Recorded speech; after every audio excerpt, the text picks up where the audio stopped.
All right, we're doing in between. The rules are there are no rules. Hands up here, That's why you also hear them talking in the background. So if you got small kids in there, there's no bleeping in this.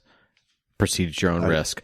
Here, we're dropping the gauntlet. You just started? Yeah, I started. I just said we're going for it. Oh, okay. Started while we were talking about we were talking about Eugene Levy and Schitt's Creek and Dan Levy and oh my God. See, I figured it was be kind of fun if we just started in the middle of things. Oh, okay. But I'm so excited because for over 6 weeks I haven't seen you guys, and I've not got my comics from Zeus Comics in that time. So I'm going to drop the ball on what we're going to talk about. I'm going to go get my comics because I'm going to look at them while we talk. Okay. So here is our topic, and we already teased it. Child actors that don't disintegrate entirely and actually become adult actors and have a career into it. Mm-hmm. This came up because of actually, who was the first one that we mentioned was a child actor? Screech.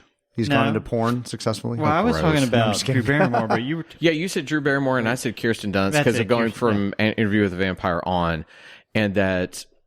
Oh, I know what it was. It was because of Sabrina the Teenage Witch. My daughter has me watching it. Yes, it's such a good show. Well done show.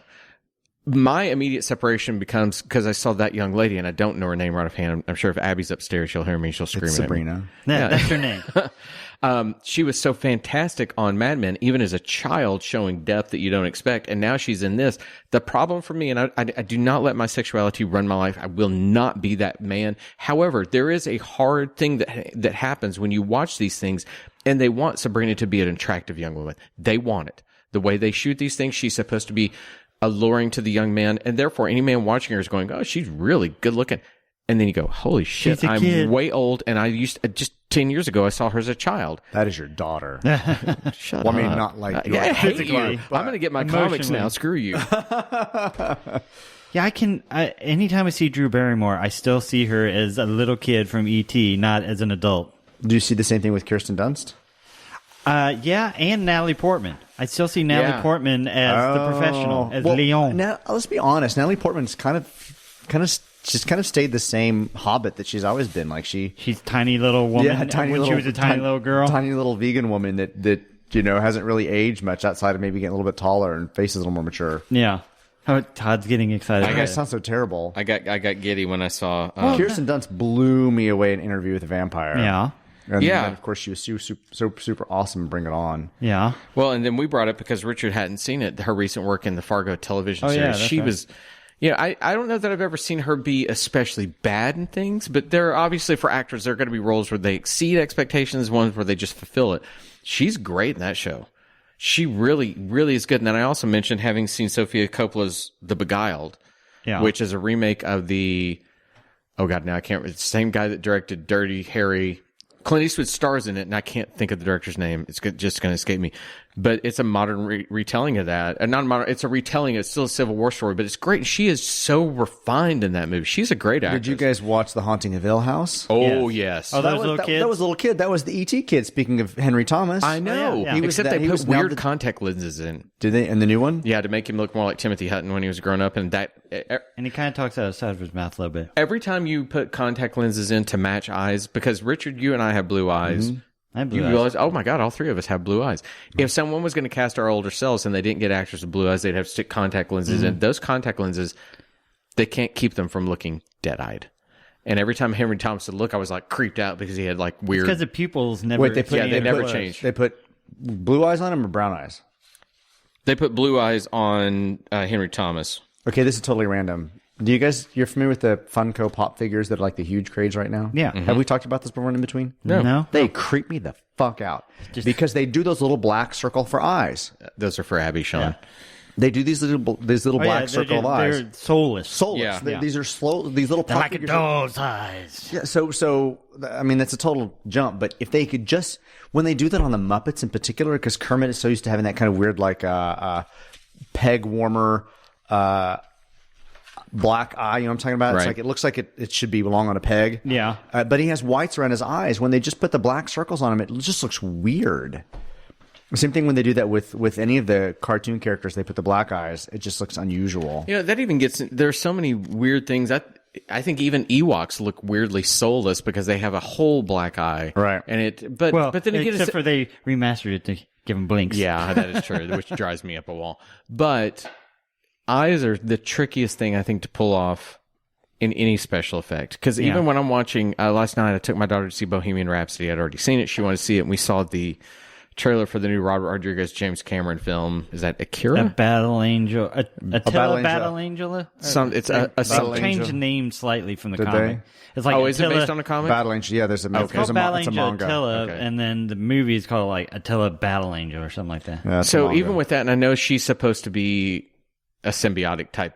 She's supposed to be kind of cartoony. Yeah, they modified those eyes. But anyway, the eyes are so odd, and it's just like they're both striking and off-putting because it's like they're anime eyes. They're too big. They're too watery. To use cliches, it's the window into the soul, and if you don't get them right, they're what? Anne Hathaway eyes. Yeah.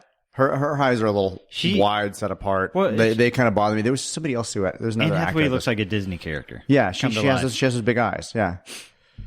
She has an unfair pedigree too.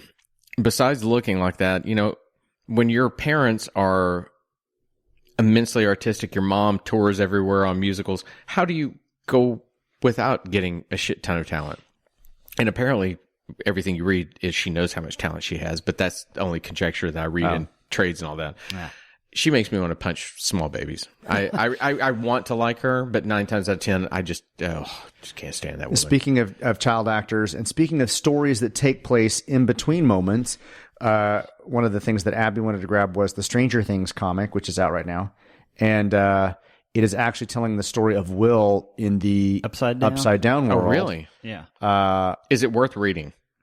I got that for her, and I'm curious, do I want to read it? I have not read it yet. Okay. So I cannot give that answer to you, but it is one of those things where I wonder myself if I want to read about his adventures in that moment. I know what happens after. Right. I know how he got there. Is there something compelling in that? Because I know where it goes. So when we were talking about, Planet of the Apes being a... but it's not the destination, it's the journey. So you're finding out the journey. When we were talking about escape, what would we do? Could we do these stories that are in between moments? I'm like, would the audience care about those times? I mean, do you guys like stories that take place... That fill in blanks? Fill in blanks? Well, I mean, I enjoyed that Planet of the Apes Ursus comic book because that gave his character a whole lot more motivation. Fair, but we didn't know anything about his character. That made sense. Yeah, that's what I like. I find myself enjoying those, but wanting it far after I've already digested the original content. Okay. Kind of like Rogue One is filling in backstory about how they got the plans for the Death Star. We knew that they got him. They got him to R2-D2. They didn't have to tell us that story. It's just filling in blanks. And I think that things like Stranger Things are creepier when I don't know the entirety of what occurred over there, because then my imagination becomes a character into it. And I bring my own horrors and dreads and whatnot into it. So I'm a little hesitant to read that. And I don't know what they actually do in this story, but I can see how people would want to see it because Will was over there for a significant amount of time. True. What did he eat? What did he drink? Where did he sleep? I mean... Yeah, but isn't that also the mystery that makes a show like Stranger Things so compelling is we don't know. Our brain goes to that. How is that person surviving on a daily basis? And that becomes the scary mystery. We don't know. You can't answer those questions while they look for them. Well, I just think if you define too much of that, it kind of ruins it. And the challenge for this writer is not only to define the Upside Down world for him, but put him as a solo character in this environment where he's maybe interacting with one other character or two other characters. That's true. I mean, how much dialogue can you put in that kind of a storyline? Shit, now I want to look at it. So we're getting some Star Wars live action shows, right? Yes. We're also getting Mandalorian and a Loki show, which I can understand a Loki show. And Tom Hiddleston's actually going to be in it. Is he really? Yeah. I didn't ever hear he was going to do it. Yeah. Okay, they that I'm compelled about. And Diego Luna is coming back for the Rogue One. What's his name? Cassian Andor. Cassian Andor. Okay, so let's talk about that real quick, because not only do we get him, and he is a wonderful actor, but we also get my favorite actor from... Will we get more K2SO for that reason? So. They haven't confirmed it, but you got to think they're going to bring him in. I mean, Alan Tudyk was willing to do anything. I mean, let's just face it. That is probably one of the hardest working actors in Hollywood, just because of the number of roles that he takes, particularly pop culture nerd roles. He's got to come back for K2SO, and it's just a voice role. Because he was always with, as far as we know, he was with Cassian the whole time. So well, and I think your point is somebody else could do the onset motion capture if he can't be there to do it. But how do you do this without bringing the him voice? back? Yeah, At least at some point, it may be that you don't have him initially, but you have to. I mean, depending on how far back they go, it starts off before he reprograms K2SO, and then it's part of the show is how he found the robot. Yeah. I have to say, though, my most exciting moment was I heard that Pedro Pascal had been cast in The Mandalorian of Narcos and Game of Thrones, who I love as an actor. And I was so disappointed when I heard that he wasn't going to come back for next season of Narcos. Okay. And now here he is in this. That's just cheered. Love that man. He is so... There are a few actors in the world that can have a scene like he did in Game of Thrones when he tells Tyrion that he'll be his champion, that I wept. I was like, oh my God, I love him. Then he got too smart ass. Yeah, I know. And got his head stomped in. Which brings up that, so we hear that Game of Thrones is coming with its final season in April. Yeah. Which, I'd heard the rumors for a while that they were going to split it and do 3 episodes, then do 3 episodes, but now they're going to give them all. Good. So much so that I've even gone to my daughter, and this is where I'm asking you guys. She'll be 16 in 2 weeks. Okay. Now, here's what you have to understand. Abby is a very forward-thinking kid because, like my dad started taking me to see One Flew Over the Cuckoo's Nest when I was about 9 years old, would have been, and he'd use those moments to talk to me. I'm considering that much letting her watch Game of Thrones.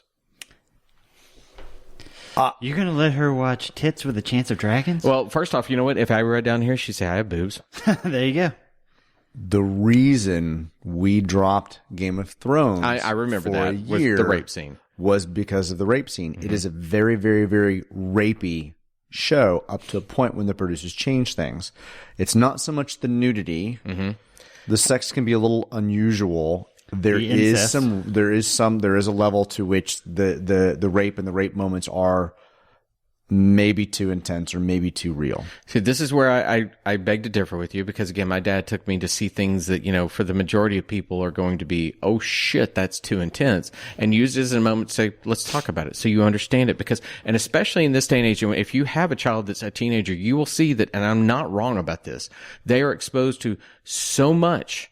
Even the sexuality in Sabrina, I'm like, I wasn't exposed to that kind of sexuality on the TV shows I watched. Yeah. And now she is. And so I would rather have her exposed to concepts and me talk about it and explain it. I'm just saying, as a grown man having to put down a show for a year, I don't know what would happen. I took her. I don't know about my 16-year-old daughter. This is the child that I took to see the most recent Blade Runner. And at the end of it, I was like, hey, what'd you think? She's like, she's livid. And I was like, what? And she was like, the use of women in that and how they put them down and made them objectified. And I was like, geez. So do you think she's not going to walk away from Game of Thrones for that reason? But at the same time, Richard, I like having her understand that, you know what? See that in the world. Know that. Find a way to change it. I do not exist there. Are you going to watch it with her? Oh, absolutely. I'm an adult man and I still can't watch sex scenes in the room with my parents. So recently, Shelly, my wife, decided that Abby needed to see Valley Girl. Nicolas Cage, because she kept hearing the song, and you realize that when you have a kid, that the kid will harken back to the age you grew up. So the 80s to them are very hip, much like when we grew up, Happy Days was hip. So our parents of that era. She kept saying all these things to Valley Girl, and Shelley said, we're going to watch it. Well, we both forgot how many tits were in that damn movie. And it's like, oh my God. And we're like, sorry, Abby. And that's when she turned around and she's like, I've got 2 of my own. It's not that big of a deal. I was like, okay, you're a pretty cool kid. But we've always told Abby we will be bluntly honest with you to the extent we know you can handle it. That will be our point to judge it. And if we take you too far, you can tell us and push back. And so I don't know about Game of Thrones. So I can tell you this. I know that there are friends of hers that have been watching it for a couple of years already. And I know that at least getting into it with her, I can be the one that is the barometer of, this is too far for you. And if it gets to that point, we'll stop. Now, when are you going to get her into Deadwood? So that's funny you mentioned that. So in all my downtime with this shoulder surgery, I tell the guys I sat in this house. In fact, the point right now, Richard, you're the most beautiful person I've seen probably in about 2 months because I've been looking at that brick wall behind you for about 2 months. And for you to be in the way of it, there's somebody. So I watched a ton of TV. I would work for a while. But, when you've basically got one side of your body restricted, you don't have a lot to do. So I'd go watch. I got to the point with Deadwood and I like the show, that I literally was like, if I hear cocksucker or cunt drop one more time, I'm going to explode. So I had to quit watching it about. I love how you whispered. It's because my child's upstairs. Oh my God. Even, that's even where I've taken Abby, to being blunt. She wanted to see the musical Book of Mormon, which they dropped the C word numerous times. Her mother would not go because of that. Okay. But I had to look at Abby and say, okay, you want to see it? Here's this word. Do you know what that means? She's totally